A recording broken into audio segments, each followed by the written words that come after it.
Hey again, everybody. So today I have an interesting thought that I saw from a reel, or it was a clip of a podcast. I think it might have been Theo Vaughn's podcast, but they were pretty much talking about how when we get used to treating ourselves poorly, that as people get closer to us and we start to kind of treat them the same way that we treat ourselves, because we are the closest person to ourselves, right? And this thought was very impactful for me because it just kind of made me in that moment think, how do I treat myself? And is the way that I treat myself a way that I would treat somebody close to me? And so pretty much what they had been talking about was that there's like a pattern that is seen with psychology, or with just how close relationships work, where when a person has bad self-esteem about a particular quality of themselves, as they get closer to that person, that they begin to expose or pick out that quality in the other person more, because it is a quality that they themselves struggle with. And I think this is something that is pretty common when you think of just, the typical bully type person. And not necessarily that the relationship between the bully and the victim is a close one, but that, people who bully, or that pick on other people, are picking on them for insecurities that they have themselves.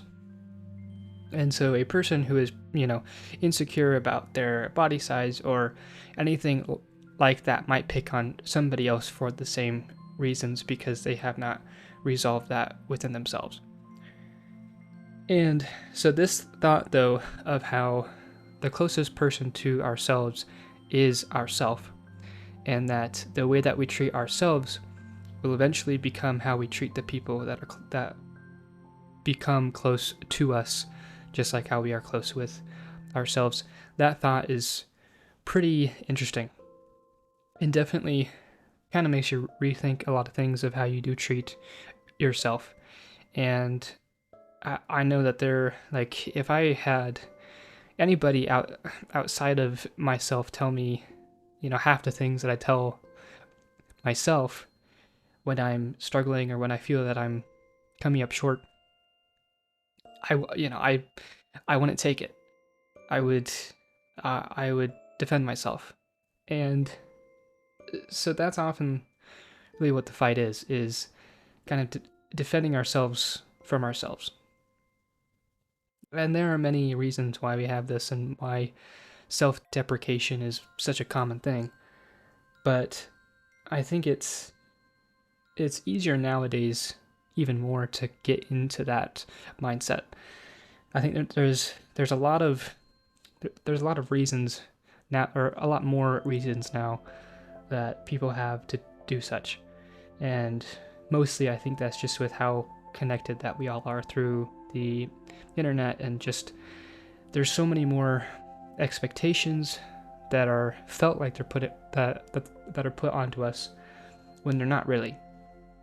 And we see, all these successful people who are, billionaires at like 20, or people that are in super good shape, and we don't know if half those people are on steroids, or if the super rich people, we don't know if that was completely from their parents. There's so many things that we don't know about other people.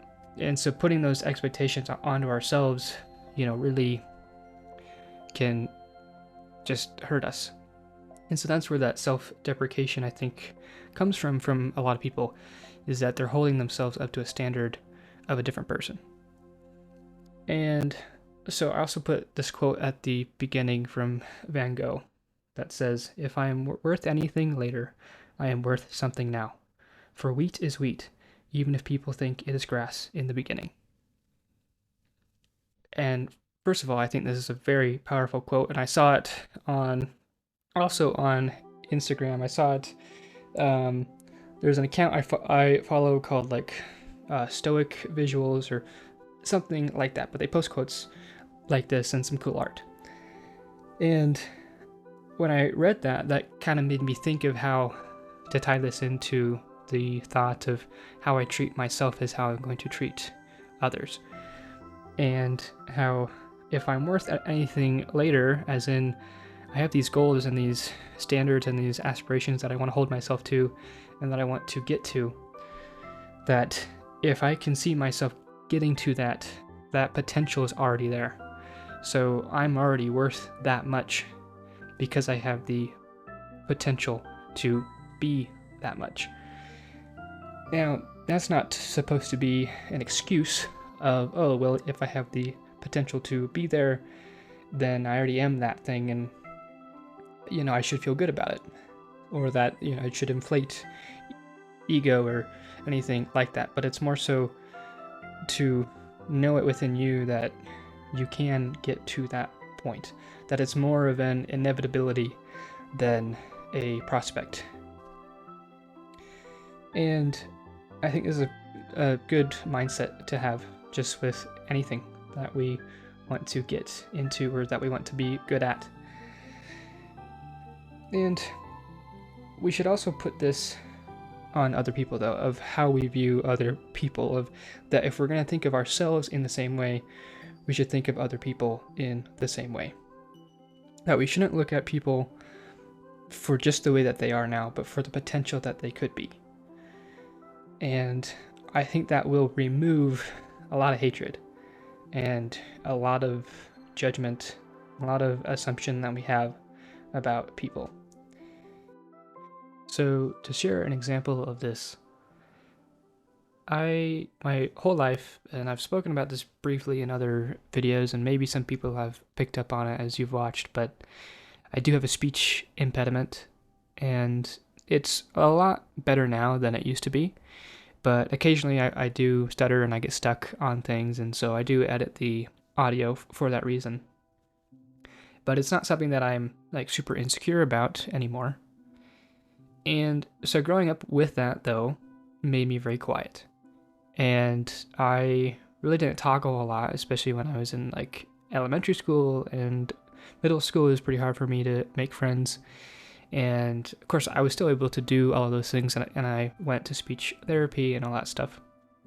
But my speaking confidence was not there for a long time.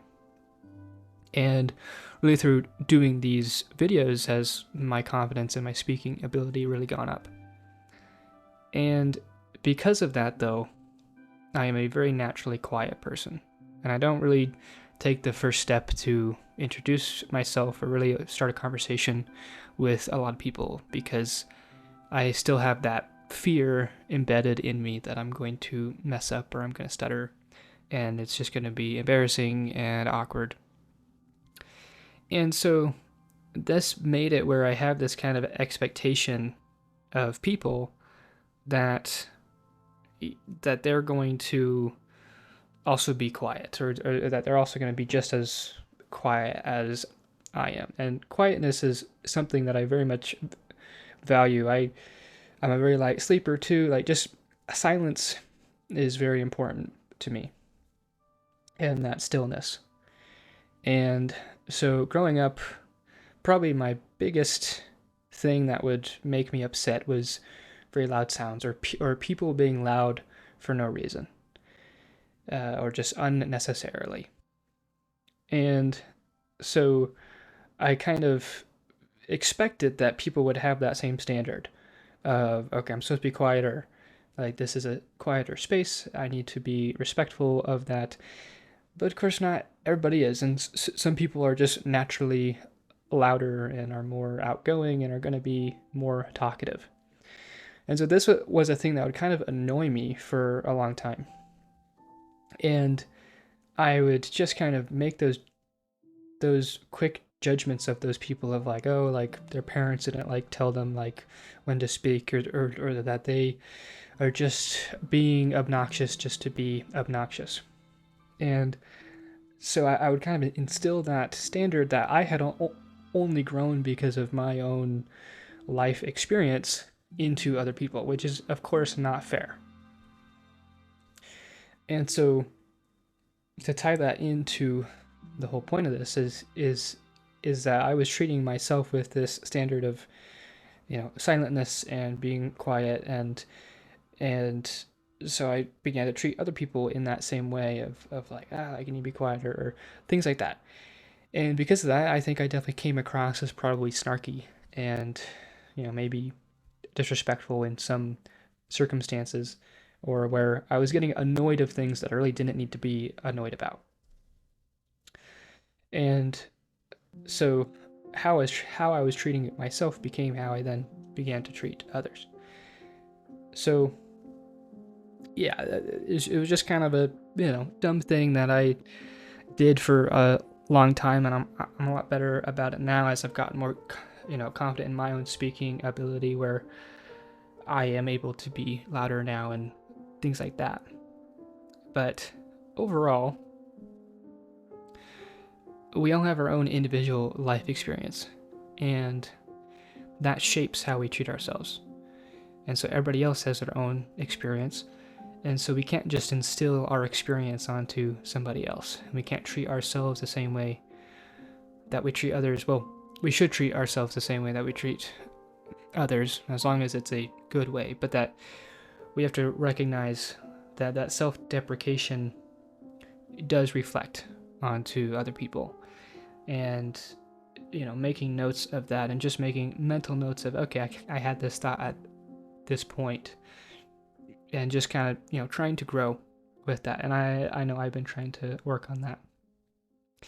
And but also just recognizing the potential in each and every person, that yes, they have a different experience than you, and they're on a different point of the same path that you are on, and that you're only looking at that still frame of their whole film of life, that you're not looking at the bigger picture of the potential that this person could be. And first you have to look at yourself like that in each individual moment you're only seeing that still frame, and that you can't say what the ending is yet, and that still frame is not what the ending is. And so you are worth whatever your potential is. And of course, your potential is anything that you want it to be. And that's the best part, really. So, yeah, those are my thoughts on that. Treat others how you want to be treated, and how you should be treating yourself. And recognize the potential within yourself and the potential in other people. Even if it's not super obvious now, you have to put them into an environment to grow and become that wheat, even though they may seem grass now. So yeah, that's all I have for you for today. I'll see you in the next one.